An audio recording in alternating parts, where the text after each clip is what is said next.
जय श्री राम, जय बागेश्वर धाम। दोस्तों, जैसा कि आप सभी को पता लग चुका है कि सर्वपित्र अमावस्या के दिन ही इस साल यानी कि 14 अक्टूबर के दिन ही साल का दूसरा सूर्य ग्रहण लगने जा रहा है। तो किस प्रकार आप अपने पितरों को तर्पण दे पाएंगे, क्या उपाय करके आप अपने पितरों को अच्छे से पितृलोक भेज पाएं, इसी का खास उपाय, खास जानकारी आप सभी के लिए लेकर आई हूँ। वीडियो को बिल्कुल अंत तक देखिएगा, क्योंकि ये जो संशय हो रहा है कि हमें क्या करना चाहिए, सर्वपित्र अमावस्या के दिन हम क्या करें, किस प्रकार तर्पण दें, क्योंकि ग्रहण भी लगने जा रहा है और हमें तर्पण भी देना है, तो क्या करना सबसे उचित रहेगा। वीडियो को पूरा ध्यान से देखिएगा। चैनल पर पहली बार आए हैं तो चैनल को सब्सक्राइब कर दीजिएगा। तो चलिए शुरू करते हैं। पितृपक्ष में सभी मनुष्य अपने पितरों का श्राद्ध, तर्पण और पूजन आदि करते आ रहे हैं और इससे हमारे पितरों का आशीर्वाद हमें प्राप्त होता है। इसी विषय पर गुरुजी ने बताया है कि पितरों के आशीर्वाद से ही मनुष्य की उन्नति भी होती है। तो हमें सर्वपित्र अमावस्या के दिन तो अवश्य रूप से तर्पण देना ही है, जिससे व्यक्ति पर पितृ प्रसन्न होकर ही जाएं और उसके कुल की वृद्धि हो। इसके लिए घर में कभी भी कोई संकट नहीं आएगा अगर आप सर्वपित्र अमावस्या के दिन अपने पितरों को प्रसन्न करके भेजते हैं। तो पितृशक्ति सदैव ही हमारी रक्षा करती है और गुरुजी का कहना है कि सर्वपित्र अमावस्या का बहुत ही महत्व होता है और उन्हीं के अनुसार और श्री कृष्ण का भी यही कहना है कि मनुष्य सर्वपित्र अमावस्या को सभी पितरों का पूजन, तर्पण, दान आदि करता है, उसे समस्त पितरों का आशीर्वाद प्राप्त हो सकता है। साथ ही यदि किसी मनुष्य को उसके पितरों की मृत्यु की तिथि याद नहीं है या फिर किसी मजबूरी के कारण वे अपने पितरों का श्राद्ध या फिर तर्पण नहीं कर पाए पूरे पितृपक्ष के दौरान, तो उन्हें सर्वपित्र अमावस्या के दिन अपने समस्त पितरों को प्रसन्न करने के लिए विधिवत उपाय अवश्य ही करना चाहिए। साथ ही इस दिन अज्ञात पितरों का भी श्राद्ध किया जाता है, अर्थात जिन मनुष्यों को अपने पितरों के विषय में जानकारी नहीं है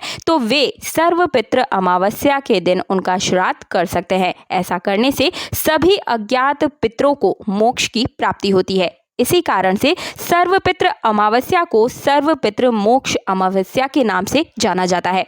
यदि आपने पितृपक्ष में अपने पितरों के लिए श्राद्ध, तर्पण आदि कार्य किए हैं, तब भी आप सर्वपित्र अमावस्या के दिन अन्य अज्ञात पितरों के लिए ये कार्य तो अवश्य ही करें, क्योंकि पितृपक्ष में हम जिन पितरों का नाम लेते हैं केवल उन्हीं पितरों को तृप्ति प्राप्त होती है। अर्थात सर्वपित्र अमावस्या के दिन आप चाहें तो ज्ञात और अज्ञात सभी पितरों को तृप्त कर सकते हैं, दान धर्म कर सकते हैं।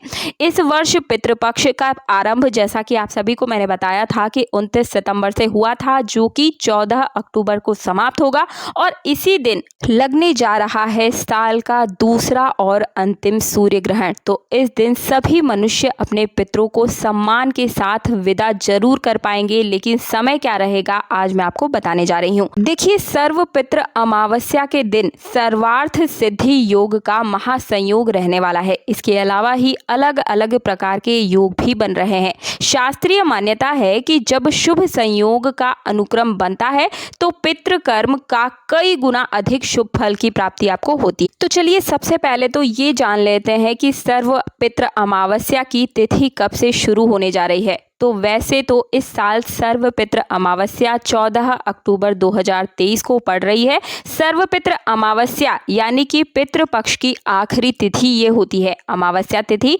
13 अक्टूबर 2023 की रात 9:50 पर ये प्रारंभ होगी और अगले दिन यानी कि 14 अक्टूबर 2023 की रात 11:24 पर ये समाप्त हो जाएगा। तो आखिर कैसे हम सूर्य ग्रहण के दिन ही अपने पितरों की विदाई कर सकते हैं? तो श्राद्ध कर्म के लिए दोपहर का समय सबसे उत्तम माना जाता है और अगर आप सूर्य ग्रहण से जुड़ी हुई जानकारी जानना चाहते हैं तो आप मेरे चैनल में जाकर अलग से वीडियो भी देख सकते हैं।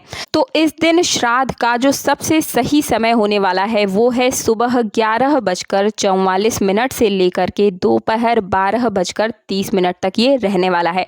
रोहिणी मुहूर्त की बात की जाए तो दोपहर 12:30 से दोपहर 1:16 तक रहने वाला है।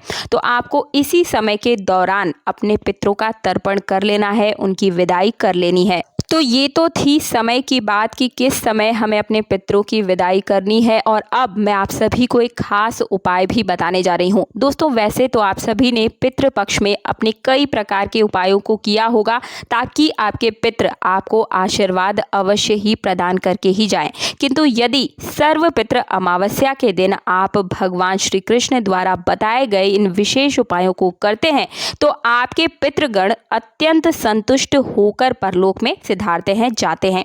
पितरों को संतुष्ट हो जाने से वे अपने प्रियजनों को आशीर्वाद प्रदान करके ही जाते हैं, रुष्ट भी होते हैं तो उन्हें माफ करके जाते हैं। और बागेश्वर धाम सरकार में गुरुजी ने भी यही कहा है कि सर्वपितृ अमावस्या के दिन यदि द्वार पर विविध प्राणियों का आना होता है तो ये अत्यंत शुभ माना जाता है। ये संकेत है प्राणियों के रूप में आपके पितृगण आपसे विदा लेने के लिए आए हैं, इसलिए आपको अंतिम बार उनके दर्शन करके उन्हें नमस्कार अवश्य करना चाहिए। आइए अब जान लेते हैं कि सर्वपितृ अमावस्या के दिन मनुष्य को कौन से उपाय करने चाहिए। तो सबसे पहला उपाय है तिल का दान। जी हाँ दोस्तों, गरुड़ पुराण के अनुसार एक बार गरुड़ जी भगवान श्री कृष्ण से पूछते हैं कि हे प्रभु, मनुष्य जो पितरों के लिए दान करता है वह उन्हें कैसे प्राप्त होता है। उत्तर में भगवान श्री कृष्ण कहते हैं कि पक्षीराज गरुड़, मनुष्य जो दान अपने पितरों के लिए करते हैं ना, वह दान सर्वप्रथम वरुण देव ग्रहण करते हैं। उसके बाद वे उस दान को मेरे हाथ में सौंप देते हैं और मैं उस दान को सूर्य देव के हाथ में सौंप देता हूँ और पितृगण सूर्य देव से इस दान को लेकर सुख पूर्वक अनुभव करते हैं। पितृगण चाहे जिस भी रूप में हो, उन्हें वह दान प्राप्त हो ही जाता है। मृत्यु के बाद मनुष्य विविध योनियों में प्रवेश करता है। यह जिस भी योनि में प्रवेश करे उसे उसी भोजन के अनुसार दान प्राप्त होता है। इसलिए मनुष्य को सर्वपितृ अमावस्या के दिन दान अवश्य करना चाहिए। ये दान उसके सभी पितृगणों को प्राप्त होता है। श्री कृष्ण कहते हैं कि सर्वपितृ अमावस्या के दिन तिल से भरा हुआ पात्र दान करना बहुत अच्छा होता है। सफेद और काले तिल का दान करना अत्यंत शुभ माना जाता है। एक तिल का दान सुवर्ण से भी अधिक महान होता है। दूसरा उपाय बताती हूँ, गौ माता को हरी पालक जरूर खिलाएं। सर्वपितृ अमावस्या के दिन पितरों को प्रसन्न करने के लिए द्वार पर आई गौ माता को हरा पालक हमें जरूर खिलाना है। कहते हैं कि इस दिन गौ माता पालक खिलाने से पितृ अत्यंत संतुष्ट होकर परलोक को जाते हैं। तीसरा उपाय है पीपल के पेड़ की पूजा। सर्वपितृ अमावस्या पर पीपल के पेड़ की पूजा विशेष महत्व रखती है, इसलिए इस दिन सुबह जल्दी उठकर पीपल के पेड़ के नीचे दीपक जलाना सबसे अच्छा माना जाता है। सर्वपितृ अमावस्या के दिन ही समस्त पितृगण पीपल के वृक्ष में ही विराजमान रहते हैं। इस दिन पीपल के पेड़ पर तिल अवश्य जरूर चढ़ाना चाहिए, इससे पितरों की आत्मा को शांति प्राप्त होती है।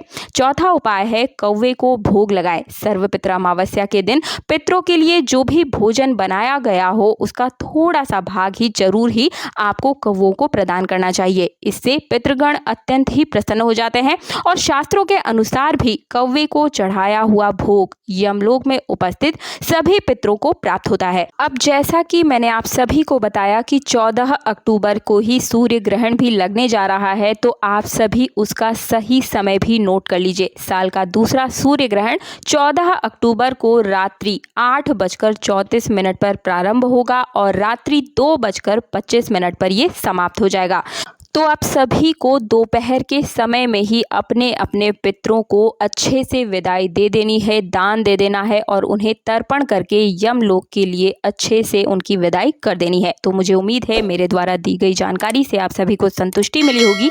वीडियो पसंद आया है तो वीडियो को लाइक करने के साथ चैनल को सब्सक्राइब अवश्य कीजिएगा और अपने अपने पितरों की शांति के लिए कॉमेंट बॉक्स में जय श्री राम, जय बागेश्वर धाम जरूर लिखिएगा और अपने माता पिता की दीर्घायु के लिए चैनल को सब्सक्राइब करने के साथ पास वाला बेल आइकन जरूर प्रेस कर दीजिएगा और वीडियो को ज्यादा से ज्यादा शेयर अवश्य कीजिएगा। आपका छोटा सा शेयर किसी के कष्टों को दूर कर सकता है और ऐसे में आपको भी पुण्य की प्राप्ति होती है। मिलती हूँ अगले वीडियो में। जय